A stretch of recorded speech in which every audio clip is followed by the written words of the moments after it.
வாட்டி வாங்க சிரிக்கலாம் சிந்திக்கலாம் நிகழ்ச்சியில் இந்த கதையை சொல்கிறதுக்கு முன்னாடி நான் முதல்ல என்னையை பற்றி சொல்கிறேன். நான் வந்து ஒரு இவர் யார், இது புது சாமியாராக இருக்காரு அப்படின்னு நீங்கள் நினச்சிருக்கேன். நான் உங்களை நானும் சாதாரண மனிதன் தான், சகஜமான மனிதன் தான்.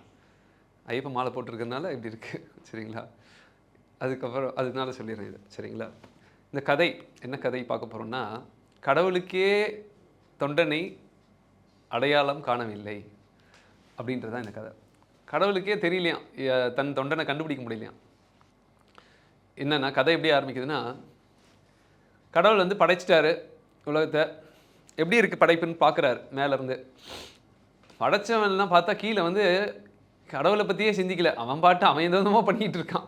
இவர் என்னடா இது, கஷ்டப்பட்டு நம்ம இவ்வளோ இதுவாக பண்ணியிருக்கோம், அழகாக படைச்சிருக்கோம், ஒருத்தனும் நம்மளை பற்றியே யோசிக்க மாட்டேங்கிறான், எவன் பார்த்தாலும் என்னென்னமோ பண்ணிக்கிட்டு இருக்கானே அப்படின்றாரு. மறந்துட்டானே, நம்மளையே மறந்துட்டானே அப்படின்றது.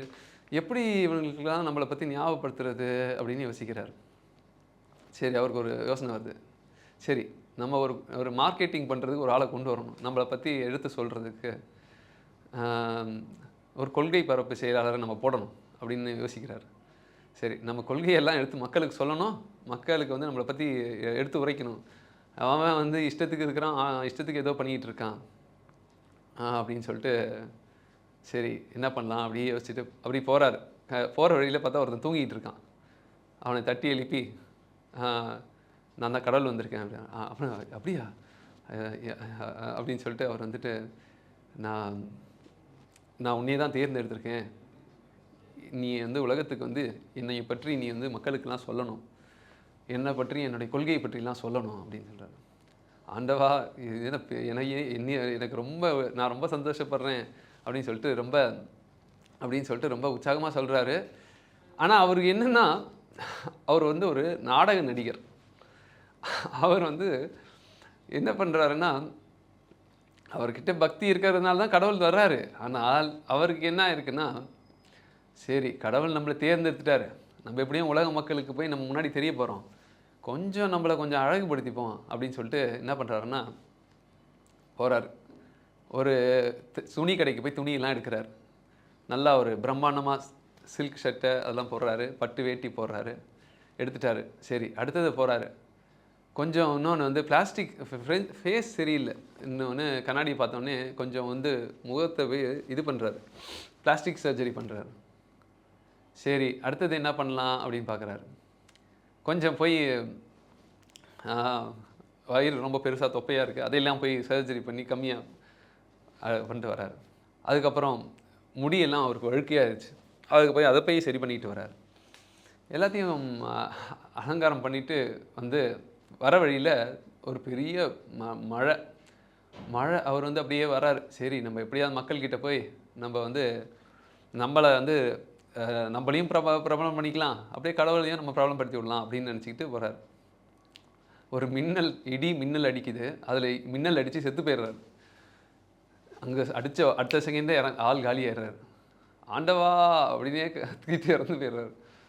இறந்துட்டு இப்படி பண்ணிட்டியே அப்படின்னு சொல்லிட்டு, அப்புறம் அங்கே அப்படியே அவரோட ஆவி வந்து போகுது. கடவுளுடைய அந்த அப்படி க்ளவுட்லாம் பாஸ் ஆகும், பார்த்துருக்கீங்களா? நான் இருக்கிறது நரகமா சொர்க்கமா அப்படின்னு கேட்கும், அந்த மாதிரி போயிட்டுருக்கு. அதில் வந்து இவர் வந்து இப்படி கடவுளை வந்து போய் பார்க்குறாரு. ஆண்டவா, நீ தானே என்னைய கொள்கை பரப்பு செயலராக போட்ட, உன்னைய பரப்புறதுக்காக தான் நான் அலங்கரிச்சிக்கிட்டு போனேன், கடைசியில் வந்து நீ போட்டு தள்ளிட்டியே அப்படின்னு கேட்குறாரு. அப்போ வந்து அவர் வந்துட்டு, யார்ப்பா நீ அப்படின்னு கேட்குறாரு. யார்ப்பா நீயா? நான் தாங்க, நீங்கள் எழுப்பி தூங்கிட்டு இருந்தவனை எழுப்பி நீ வந்து கொள்கை பரப்பு செயலராக போட்டிங்களே, நான் தான் அது. அடடடா, எனக்கே உன்னை அடையாளம் தெரியலையப்பா, உன்னை தெரியாமல் போட்டுட்டேன்ப்பா நான். எனக்கு நீ ஏதோ முகமாற்றெல்லாம் பண்ணதெல்லாம் எனக்கு தெரியலை, அதனால் தெரியாமல் உன்னை நான் வந்து எடுத்துட்டேன், மன்னிச்சுது அப்படின்னு கேட்குறாரு. மன்னிச்சுதுன்னு சொல்கிறாரு. இது வந்து ஒரு வேடிக்கையான கதையாக இருக்கலாம். இது வந்து இதில் விஷயம் என்னென்னா, மனிதன் வந்து இறைவன் ஒன்று எதிர்பார்த்தான், மனிதனுடைய ஆசை வந்து அது ஒரு தனி பானையில் இருக்கு. அப்போ வந்து விஷயம் வந்து என்ன இங்கே வந்துன்னா,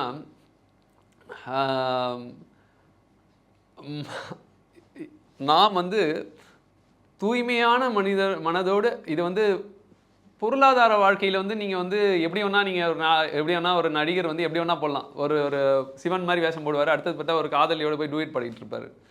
புரியுதா இல்லைங்களா? ஒருத்தர் திடீர்னு பார்த்தீங்கன்னா, ஒருத்தர் வந்து போகர் மாரி போடுவாரு. அடுத்த செகண்ட் பார்த்தீங்கன்னா, ரோலெக்ஸ் ரோல் பண்ணுவாரு. இதெல்லாம் வந்து சினிமால வந்து நடைமுறைக்கு நல்லா இருக்கும். ஆனால் ஆன்மீகத்திற்கு இது விரோதி. நமக்கு வந்து நம்ம கலாச்சாரத்தில ஒருத்தனுக்கு ஒருத்தின்னு சொல்றோம். ஆனால் எல்லாரும் சினிமாலலாம் எல்லாரும் ஒருத்தரோட ஒருத்தர் எல்லாம் எப்ப பார்த்தாலும் ஒருத்தர் ஒரு டூயட் பண்றாங்களே! இது நடைமுறைக்கு சாத்தியம்னா, நடைமுறைக்கு இது சரி வராது. கஷ்டம் தான். உணர்ச்சிகளையும் கட்டுப்படுத்துறது. அதனால தான் நெறைய ப்ராப்ளம் வருது. சமுதாயத்தில நெறைய டைவர்ஸ் ஆகுறது, நெறைய குழப்பங்கள் வர்றது, புது புது ரிலேஷன்ஷிப் வர்றது. அதனால தான் நடைமுறையில இருப்பதை சினிமாவில் பிரதிபலிக்கலாம். ஆனால் சினிமாவில் இருப்பதை நடைமுறைக்கு ஒத்து வராது. ஹரிச்சந்திரன் கதையே படமா எடுக்கலாம். வருதா இல்லைங்களா? ஆனால் தேவதாஸ்ன்ற கதையை வந்து நடைமுறையில படுத்த முடியாது. நடைமுறைப்படுத்த முடியாது. இதுதான் நாம் தெரிந்து கொள்ள வேண்டும். அதாவது நேச்சுரலிட்டிய நாம் வந்து வெளிப்படுத்தலாம். ஆனால் ஆர்டிஃபிஷியாலிட்டிய நேச்சுராலிட்டில நம்ம கொண்டு வர முடியாது. அதனால நாம் அதுதான் ரொம்ப முக்கியம். தர்மத்திலிருந்து நாம் விரோதமா என்னைக்கு போனாலும் அது ஆன்மீகத்துக்கு விரோதி தான். அதுதான் பண்றான். இந்த தொண்டன் வந்து அதுதான் பண்றான். அதனால வந்து இதற்கு வந்து நம்ம ஒரு திருக்குறளை தெரிஞ்சுப்போம். இதுக்கு வள்ளுவர் என்ன சொல்றாருன்னா, 2 குறள் சொல்றாரு. "மழித்தலும் நீட்டலும் வேண்டா உலகம் பழித்தது ஒழித்து விடேன்" அப்படின்னு சொல்றாரு. நீ வேஷம்லாம் போட வேண்டாம்ப்பா. நீ வந்து தூய்மையா இருந்தா, மனசுல தூய்மையா இருந்தா போதும். தவத்திற்கு ஆகாதவை என்று உயர்ந்தோர் விளக்கிய தீய ஒழுக்கங்களை நீக்கிவிட்டால் தவம் செய்பவருக்கு தலைமயிரை மழித்தலும் வளர்த்தலும் ஆகிய வெளி வேடங்கள் தேவையில்லை. ஆனா இதுல இன்னொரு ஆழம் கருத்து இருக்கு. இந்த வேஷங்களும் இம்பார்ட்டன்ட் தான். எதற்காகன்னா, அந்த ஞானம் அடைவதற்கு. இப்போ சில பேர் வந்து குடுமி வைத்துக் கொள்கிறார்கள். அப்புறம் வந்துட்டு மழித்துக் கொள்கிறார்கள், தாடி வளர்க்குறாங்க. இதெல்லாம் வந்து துறவிகள் செய்கிறது, பெரிய ஒரு இவங்கெல்லாம் ஒரு ஆன்மீக இது எதற்காகன்னா, தூய்மையின் வெளிப்பாடுக்காக ஒரு ஆட்டிட்யூட். புரியுதா இல்லைங்களா? மாலை போடுறோம் ஐயப்பனுக்காக. இது ஒரு ஆட்டிட்யூட் தான். இது போடாமே தூய்மையா இருக்கலாம்னா, தூய்மையா இருக்கலாம். ஆனால் இது வந்து மழித்தலும் நீட்டலும் வேண்டான்றது இதோட இன்னொரு பொருள் என்னன்னா, வேண்டும். எதற்கு? உலகம் பழித்தது ஒழித்து விடின். இதுவும் ஆழமான கருத்து. இதில் 2 கருத்து இருக்கு. அதே மாதிரி இன்னொரு குறள் என்ன, பற்றெற்றம் என்பார் படிற்றொழுக்கம் எற்றெற்றென்று ஏதம் பலவும் தரும். எமக்கு ஆசை இல்லை என்று சொல்பவரின் பொய்யான ஒழுக்கம் அப்பொழுது இனிதென தோன்றினாலும் பின்னர் பல துன்பங்களை தரும். அந்த தொண்டன் என்ன பண்ணா, இறைவனே உன் தொண்டு தான் நான் செய்ய போறேன் அப்படின்னு போனான். கடைசியில் இறைவன் மேலேயே கையை வச்சுட்டு தன்னை போய் அலங்கரிக்க ஆரம்பிச்சிட்டான். இப்படி தான் நிறைய பேர் பண்ணுறது. என்ன பண்ணுறாங்கன்னா, தலைவா உனக்காக தான் நான் வரேன், ஆனால் மனசில் பார்த்தீங்கன்னா போஸ்டிங் கிடைக்கும் அப்படின்னு வச்சுட்டு தான் வந்து நிறைய பேர் இருக்கான். அதனால் சும்மா வெளியில் தலைவா தளபதி அப்படின்லாம் சொல்லுவாங்க. ஆனால் மனதுக்குள்ளே போஸ்டிங் தான் அவங்களுக்கு வந்து அவங்களுடைய தன்னை முன்னிறுத்தணுன்றது தான் எண்ணமாக இருக்கும். ஆனால் இது ஆன்மீகத்திற்கு ஒத்து வராது. ஆன்மீகத்திற்கு நாம் உண்மையாக இருக்க வேண்டும். இறைவனுக்கு நாம் தூய்மையோட மனதோட நாம் தொண்டாற்ற வேண்டும். அப்போதுதான் இறைவன் நம்மை அங்கீகரிப்பான். மேலும் கதைகளை வாங்க சிரிக்கலாம், சிந்திக்கலாம், பார்க்கலாம். நன்றி, வணக்கம்.